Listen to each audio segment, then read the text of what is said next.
Hello, hello, my beautiful people. I'm so grateful for your presence. Welcome to week 3 of our Sensual Oracle and Tarot. I'm really excited to be here today with you all.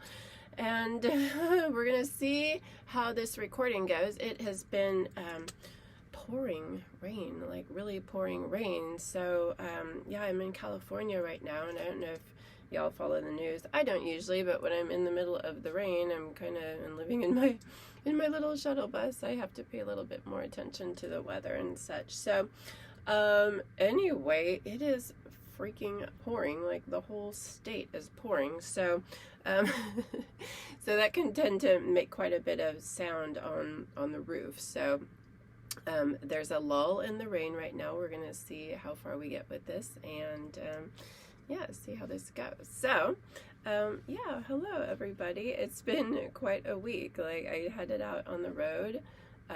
It's been almost a week now, so I'm getting used to being back in my little shuttle bus and traveling around and seeing how all that routine works. And it's been interesting. And there's something about being on the road, and why I love it so much is it's very confronting. You know, when you get out of the normal routine, when you get out of the city, when you get into new environments daily, you really kind of bump up against yourself, or just there's a lot of self-reflection. You just start noticing a lot of things, and I've had some really interesting experiences over the past few days. I was hiking in the redwoods, and started hearing some cracking, and I thought it was gunshots actually, and it kind of kept going over a short period of time, and then I started hearing some different sounds, and I was just like, oh, I think somebody's like stacking wood or some wood pallets. I don't know. It's a very distinct wood sound. So I was like, oh, okay. So it wasn't gunshots. That's interesting. So I kept walking and kind of came to a clearing, and I heard it again, and I was just like, it's something, but it was a bigger sound, and I was just like, huh. And I'm like, wow. You know, the mind is trying to like place this type of sound in this experience, like what is going on, and then I hear like and see this ginormous tree just fall over and land on the earth and make a really freaking large sound. It was really loud and really just not something you see every day. It was like, what is the meaning of this? I tend to look at everything like, what's the communication here? What is the universe's message? And what it came to was like, really kind of timing is everything, because through a variety of different experiences that day, I wasn't intending to be hiking in that specific spot, and I thought I had missed out on some other opportunities that I was interested in, and ended up being in exactly the right spot at the right time to see this amazing tree fall over. I mean, that's just not something you get to see every day, unless you're maybe in logging, but I'm not. So it was pretty amazing. I always wonder when I'm hiking and I see trees over, I'm just like, how did that happen? I wonder, like, I don't know, because some of these trees, like, you're looking at the wood and you can tell when wood is diseased. Some of them look just fine. So I'm always curious, like, what causes a tree to fall over.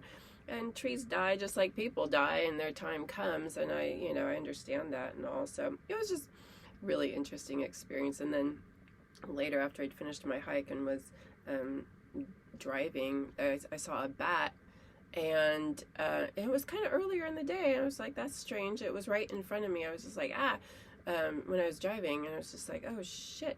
And I didn't feel it hit, so I didn't feel my vehicle hit the bat, but I didn't really see the bat go by either. So I was just like, I hope it's okay. I hope that bat is okay.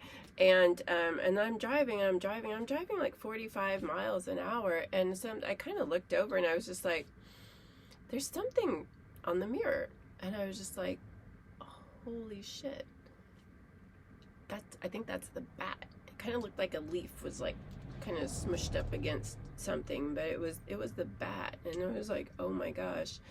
So I found a place to pull over as soon as I could, because I was just like, I don't know if this is alive. I don't know what's going on. And so then I got out and I was a little traumatized. I'm like mortified, like this poor little bat is just like, holy heck, I didn't really want to be the bat killer that day, so, and then I got out of the car and I went and I looked at it and it was alive and just holding on. I was like, holy shit. So I kind of like picked it up and was careful because I was in my mind, I'm like, bats carry rabies, so I'm like, I don't want to get bit.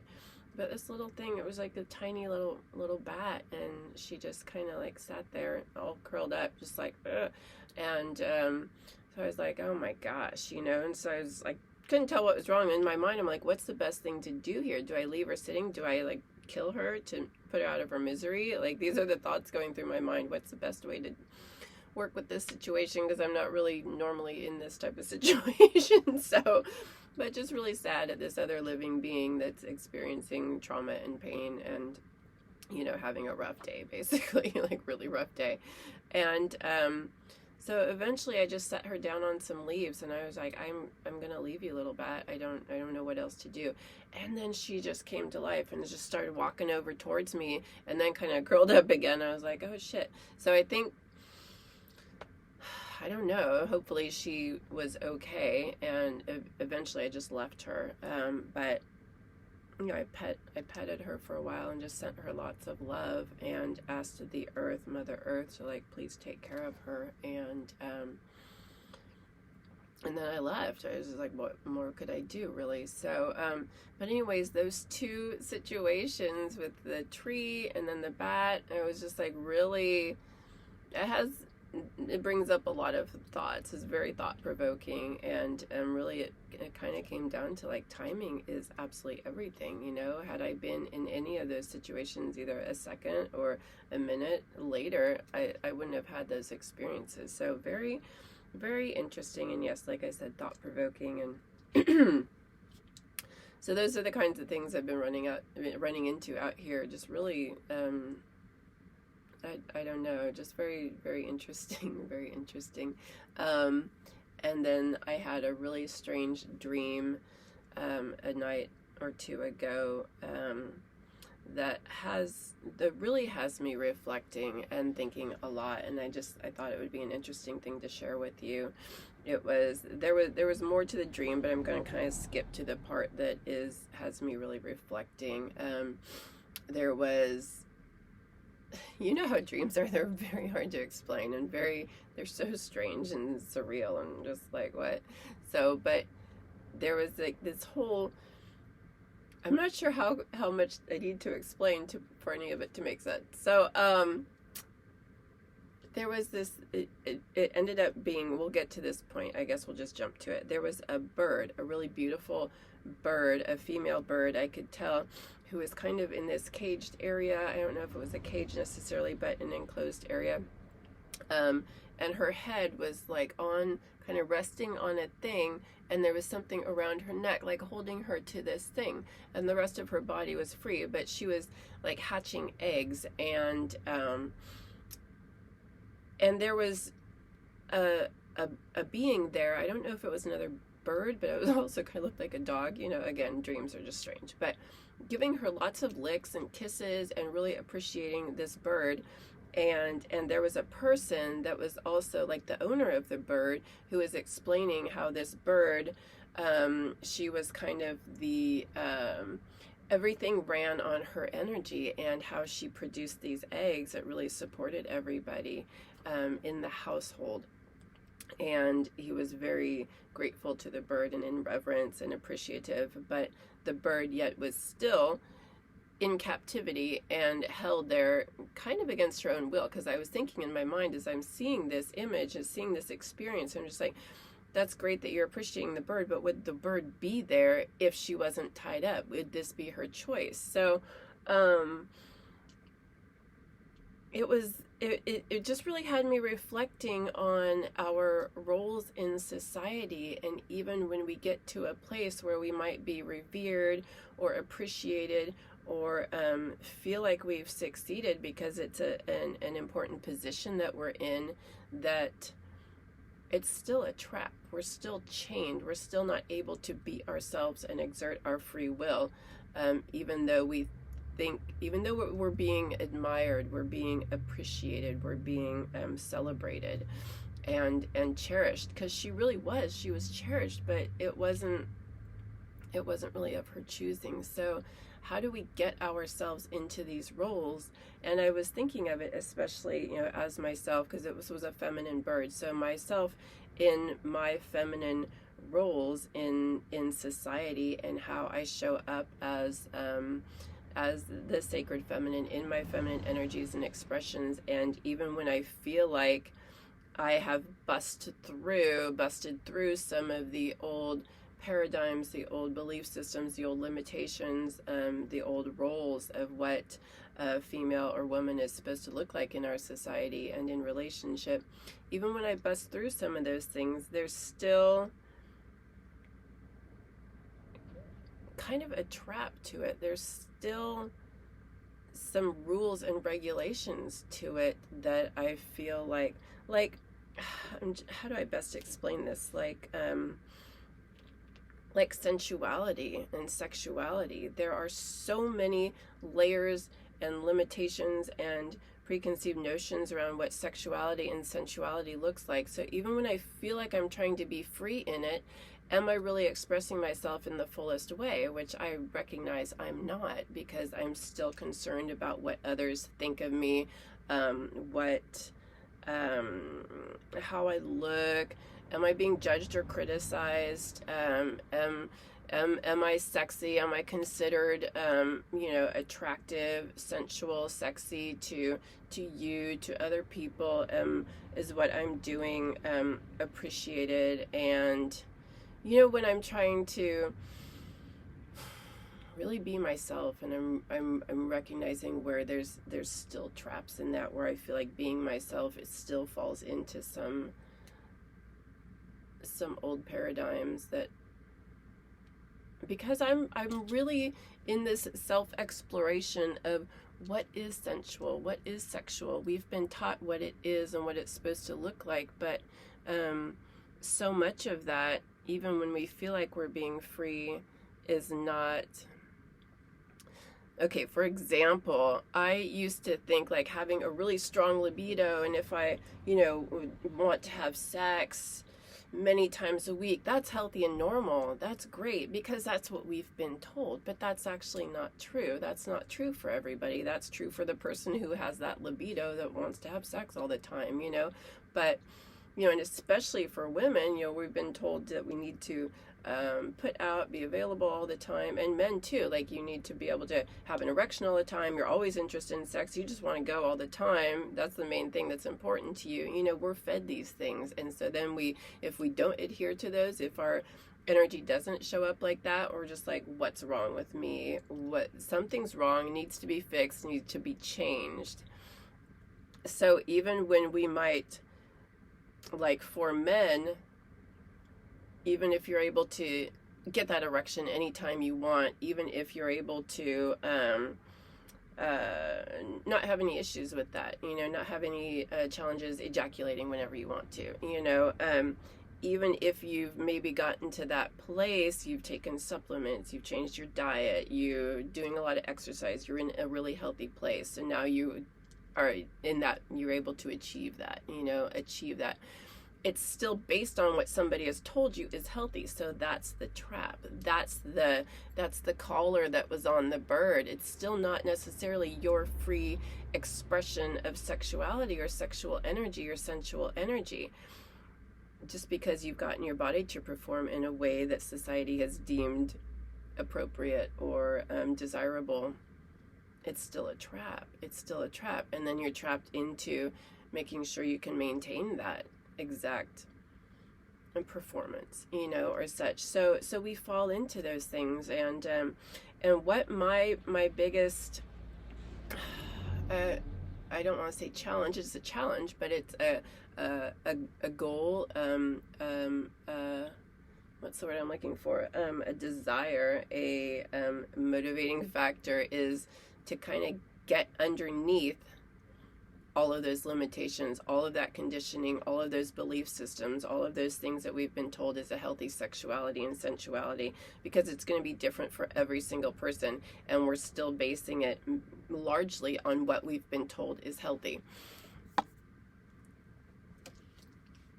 And it takes a lot of self-reflection and a lot of exploration to start getting down under, like, what is healthy for me when I've not been modeled anything that is healthy, you know? So it takes a lot of picking apart, because like I said, I felt like there's been times where I feel like I've gotten to a certain place where I'm just like, oh, okay, here I am, you know, I'm just in healthy sexuality, this is it. And then it's just like, I recognized it was based on somebody else's version of what that's supposed to look like. So again, this is a very personal exploration, a very,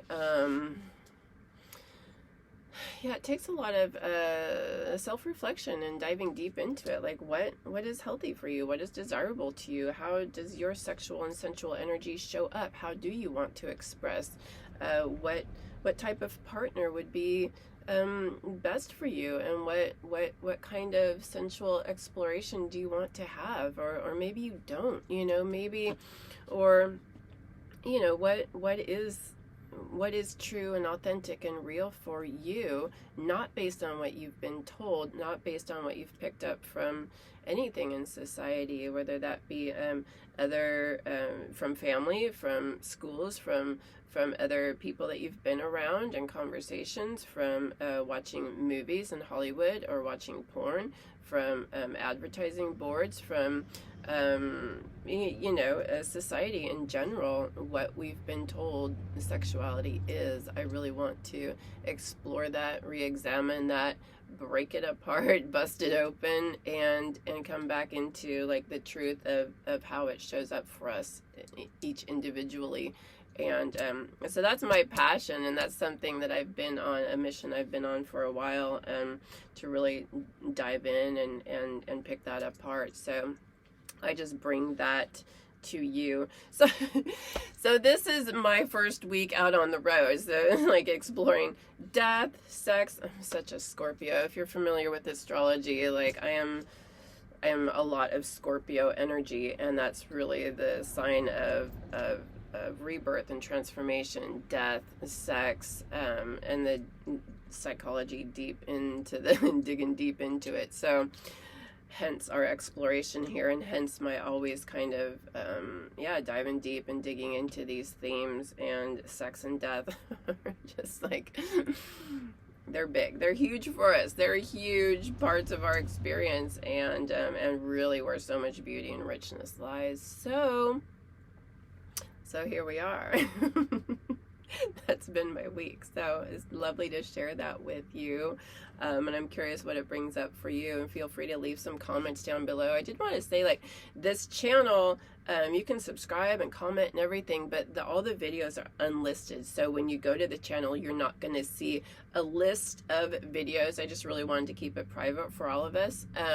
So yeah, your comments will be kept private, or to other people watching the video, but not just out in the general public. So it'll be a little more private exploration and commentary there. So feel free to comment, and I will gladly comment back to you, or reach out and share anything that is coming up for you. I love having these discussions. I love diving into this, and I love this this exploration and getting down underneath it too, because the true connection, the true authentic self-love and connection with ourselves, with source, with the divine, with each other, it comes when we're being in our authentic energy, not when we're trying to be what society has told us we need to be, what it's supposed to look like. You know, if we're relating from that place, it's never going to feel fully whole and nourishing and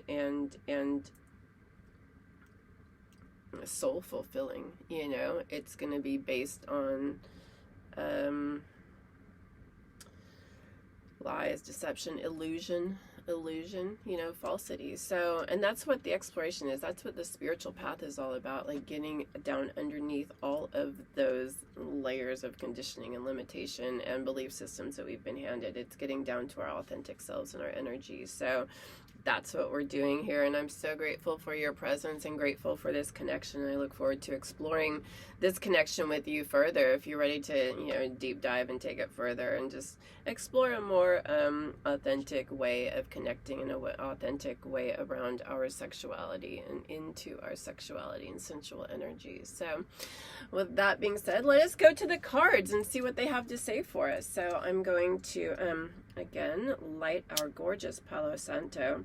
Thank you, beautiful tree spirit. This is such a gorgeous energy. It's just if you're not familiar with Palo Santo, highly recommended.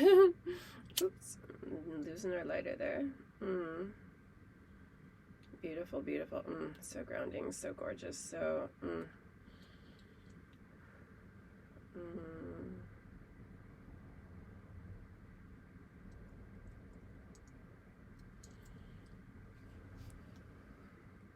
beautiful energies. Breathing in deeply.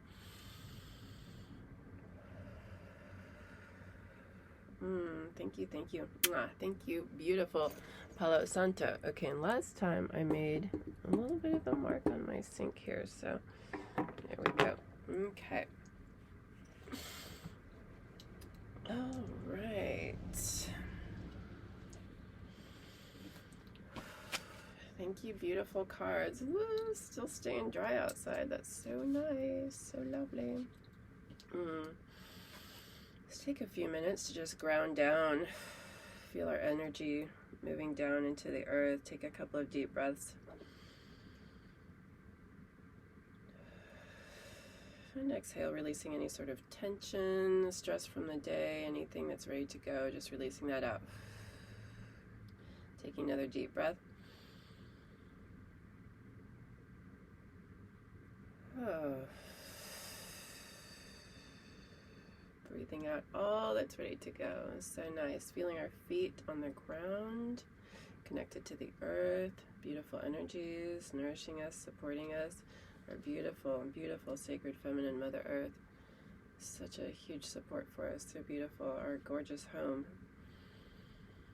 Thank you, Mother Earth. Thank you, Father Sky, Father Sun, for holding us and supporting us so beautifully. Thank you to all of our archangels, spirit guides, and helpers. Thank you, ancestors. Thank you to any of the deities that we connect with. Christ consciousness. Ascended masters. Whoever it is that you connect with, and your higher self. Teachers and teachings. Plant spirits. Stone spirits, crystal spirits, animal spirits. Thank you all for being here and supporting us in our awakening, our expansion, our liberation.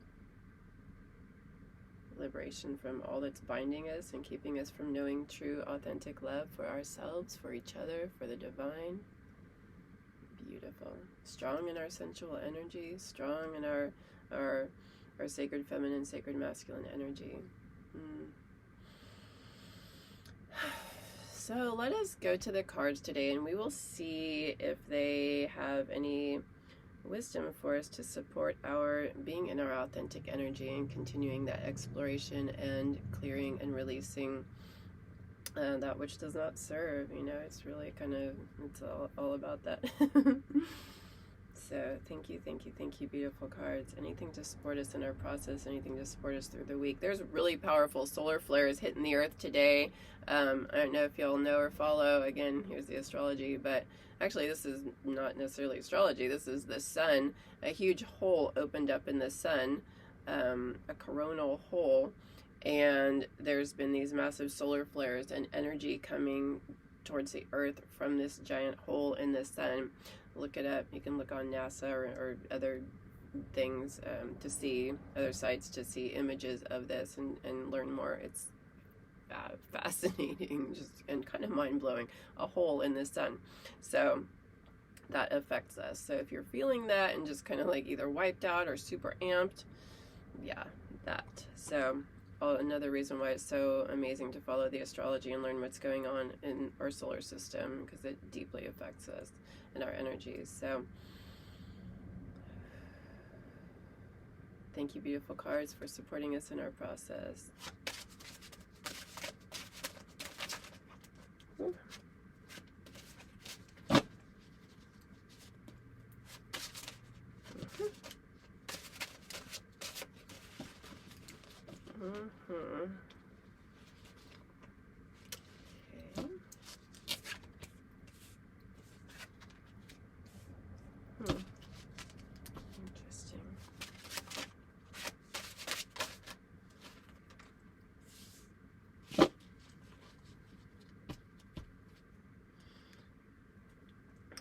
just look at the card on the bottom. So I tend to pull 3 cards. I kind of like that. And then look at the card on the bottom of the deck as well. So this is a very interesting grouping of cards that we've got here. So thank you, beautiful cards. I'll set you right there.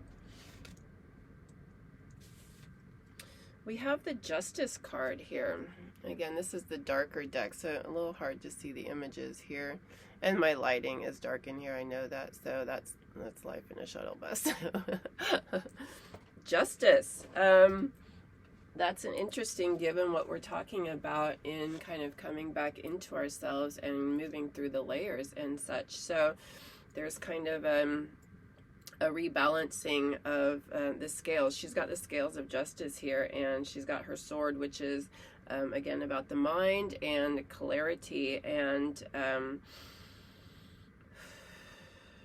so there's a rebalancing of energies. I feel like we moved really far into kind of some unhealthy sexual energies, unhealthy sexual expressions, really that goes along with just the I'm going to say, and it's not just Christian religion, it's a lot of religions that just really shunned the body and shamed the body and perverted the body, and there was a need to transcend the body. So everything to do with the body was not celebrated and supported, and that's why our sexuality has really kind of come out sideways, and it's not in its pure, authentic, beautiful energy. There's a lot of shame around our sexuality and our sexual energies, and a lot of confusion, and it's not been supported to do a deep dive exploration and to just feel strong and confident and beautiful and powerful in our sexual energies. You know, we from a very young age we're told, don't do that, that's not acceptable, that's not polite, we don't touch ourselves, we don't do that, we don't connect with others, we don't explore sexual energies or feelings. You do that when you get married and keep that all very private. And by that time, you know, it's just like so I feel like this balancing is coming back around and bringing more balance within as we do this self-exploration. So what is healthy for you? What is healthy for me? What is healthy for that person? It's all a very personal experience. And that moves into, this is the 9 of Swords, which this woman here is sitting on the bed. There's all these swords. This is the mind. She's in a dark place. There's a real mental anguish there, and stress and anxiety. So where, given the context of this reading, you know, the swords again are all about the mind, and but this is a 9, so it's kind of at the end of a journey. But where have we gotten really stuck in our minds about, like I was talking about earlier, performance, or what it's supposed to look like, or what is sexy, what is sensual? How have we trapped ourselves in our minds to the point where we don't know what's real anymore? We don't even know, again, like I said earlier, what is healthy sexuality, you know? And that's, again, a very personal exploration that is really important for all of us to go through, because we are coming on the other side of this. We're understanding that what we've been doing thus far has not been working for us, and we're disconnected from ourselves, we're disconnected from our bodies, we're disconnected from a healthy sexuality. We're really wrapped up in our genitals, you know, to have these little tiny orgasm experiences, when our sexual energy our life force energy is huge, it's powerful, it's ginormous, it's amazing, it's spiritual, it's our connection, it's so much, and we're so disconnected from that. So the fact that y'all are here and you're listening to this means that you appreciate that there is a different way, and you're interested in trying something different and exploring more and opening that up for yourself. So, but again, how do we get out of the mind? How do we get out of what we think it's supposed to look like? And I keep feeling like performance anxiety. And for men, I know there's a lot of that, and what they've been told sexuality is supposed to look like, and how they're supposed to want it. And, you know, how is that showing up for you? How is this resonating for you? So I've got to fix that. You know, and then I see here the Knight of Wands. The Knight of Wands, the Wands again is the fire energy, which I think of a lot of transformation. It's a very spiritual energy to me. So the Knight of Wands, this guy is ready to take action. He's ready to move forward and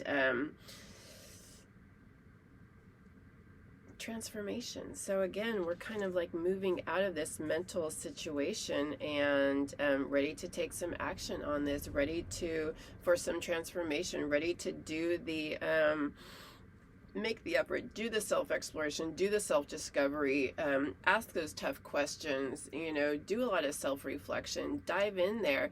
That's what this Wands energy is about. It is that spiritual growth and that ascension, and what are the action steps we need to take to really support this process for ourselves. You know, I have that takes me to my website. There's a lot of resources on there about exploring your sexuality. There's some books there, and I was going to say videos, but there's not. A lot of books, though, that can help you to really start going into this process yourself and give you a different perspective and open up to new ideas and new ways of experiencing your sexual energy. So, and again, that's what I'm here for as well. When you want to start playing with that in real time, in person, like opening up our sexual energies and, you know, exploring that in a very different way. So, which is the sacred sexuality sessions that I offer, that it takes it, you know, well beyond kind of more just the physical experience. And not that there's anything wrong with the physical experience, of course, but we're really working with playing with the energies of our sexuality and sensuality, and really expanding in a much bigger way, and utilizing ritual and connecting with the energy in a way that really helps to expand body, mind, and spirit, and a deeper connection with each other, with source, with ourselves. You know, when we go internal and just kind of open up that energy, it's a very powerful energy that starts shifting many aspects of ourselves when we start tapping into this. There's a reason that our sexual energy has been very systematically stifled and perverted, because it is a powerful energy, and when we're strong in it, we are very much in our power, and we're not so easily controlled. Not that I'm getting into that whole into all of that right now, let's just say that, but yeah, powers that be. And then the card on the bottom is the Seven of Wands. And you'll see this person is like, they're kind of in a defensive stance, and they're just like, they've got one shoe on, one shoe off. They were kind of a little bit caught off guard, and but they're ready to defend themselves. So this is, the way I'm reading this right now is, yeah, really ready to defend ourselves, our own unique expression, who we are in this world, despite what everybody else wants to tell us how to be, or society, you know, those old belief systems, what they want to tell us and what they want to say is healthy and normal and appropriate. So where can we push back on that? Where can we do our transformation in our inner work? Where can we move beyond that mind, that mental, so I'm seeing this card now, the Swords, as there are a lot of belief systems we've taken on. You know, there really are. There's a time for balance here, and a time for justice, a time for reclaiming our power and our energies, and re-exploring, re-understanding. That's not the word I'm looking for. Re-evaluating, re-understanding. Right. Re-evaluating, revisiting, picking apart, analyzing. She's got her sword here. You know, there's some mental stuff going on. There's mental exploration, because without kind of going into the mind and picking apart those belief systems, we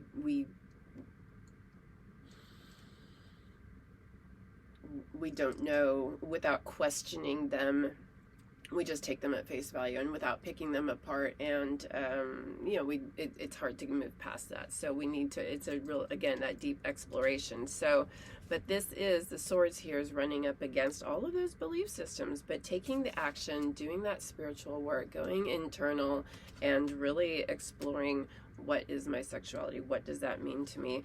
Despite what others are trying to tell me. And I know you probably can't see this card here. So, where am I going to bump up against myself or others? Other viewpoints, other ideas, other belief systems that aren't working for me right now. There's so much of this that just, I've played with my sexuality and my sensual energy so freaking much, and like really, what is authentic, what supports me, what is true and real for me, and how do I want to express, and how do I do so without fear of judgment or fear of criticism. And that's really so much my own self-judgment, because if it doesn't look like what I've seen, what's been exemplified for me as a sexual woman, sexuality, sexy, what is desirable? What do you find desirable? What do men like? What does our society like? If I don't fit into that,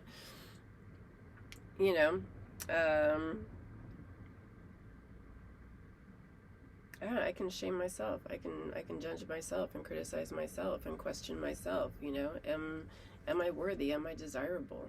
So I'm just really, it's been an ongoing exploration of shedding that and releasing that, and just being in my energy, being in my sexual energy, and allowing that to move through and show up however it shows up.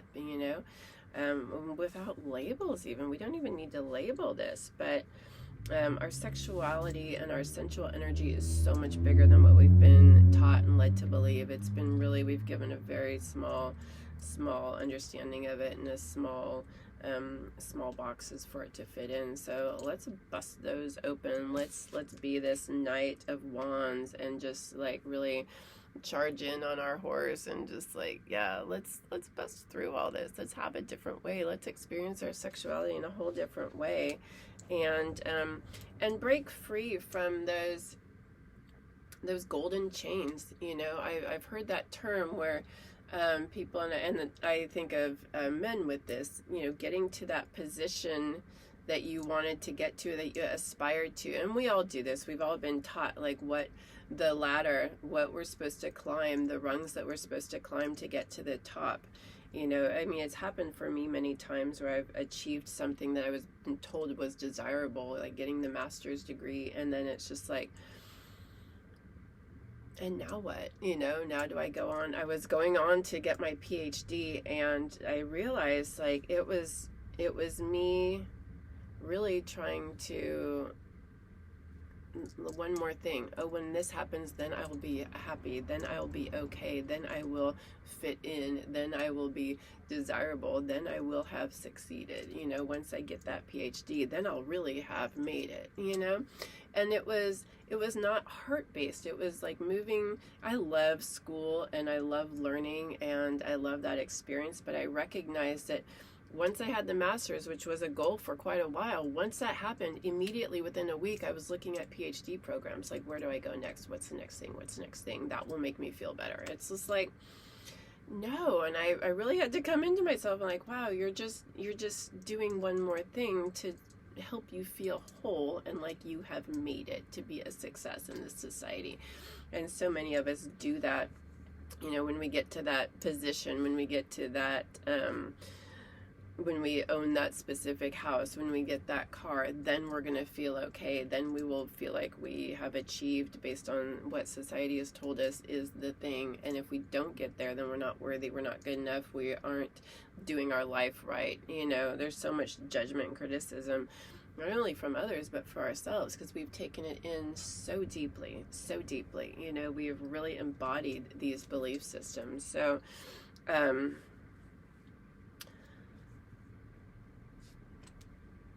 that was taking me back to the bird that's got the collar on, even though she's very cherished and supported and revered, for her place in society or her place in that situation. She wasn't happy, and she would not have been there had it been really up to her. So where are you doing that to yourself?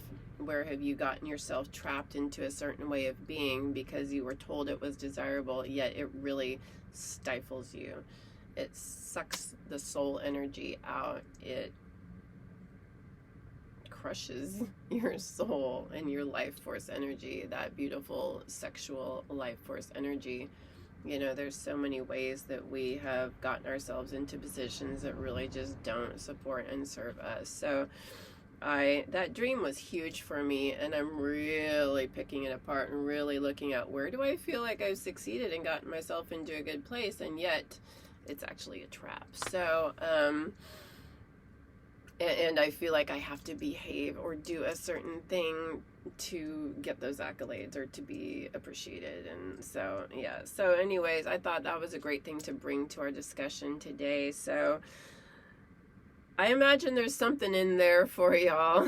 Something must be sparked, because we covered a lot. And as you can see, we're at 41 minutes. So once I get going, I can really get into it. And I had some oracle cards to pull for us too, but I think I'm gonna just leave those alone, because I know I call this like mystical or sensual tarot and oracle, but I've not been doing the oracle card part, but that's okay. So next time, perhaps. I was on a roll here today, and so much has been sparked being out here on the road. So I look forward to hearing what this brought up for you. I look forward to connecting with you and exploring our sexuality and sensual energies even further, and seeing where that can go. You know, that's the beauty of being in these human bodies. Once we can get down out of the mind and really just open to the energy, open to our bodies, and just you know, it's a gorgeous, beautiful exploration. So that's really speaking to me here. It's time to let go of so much of that old stuff. So thank you all for being here, and I look forward to seeing you out on the road. And follow the links below. You can follow me on Instagram. There's so much information on my website for you to peruse, and I've been creating other videos, so stay tuned for more. I'm getting a schedule going with that. So yeah, I'm grateful for your presence, and may this serve you well. So thank you so much, everybody. Bye.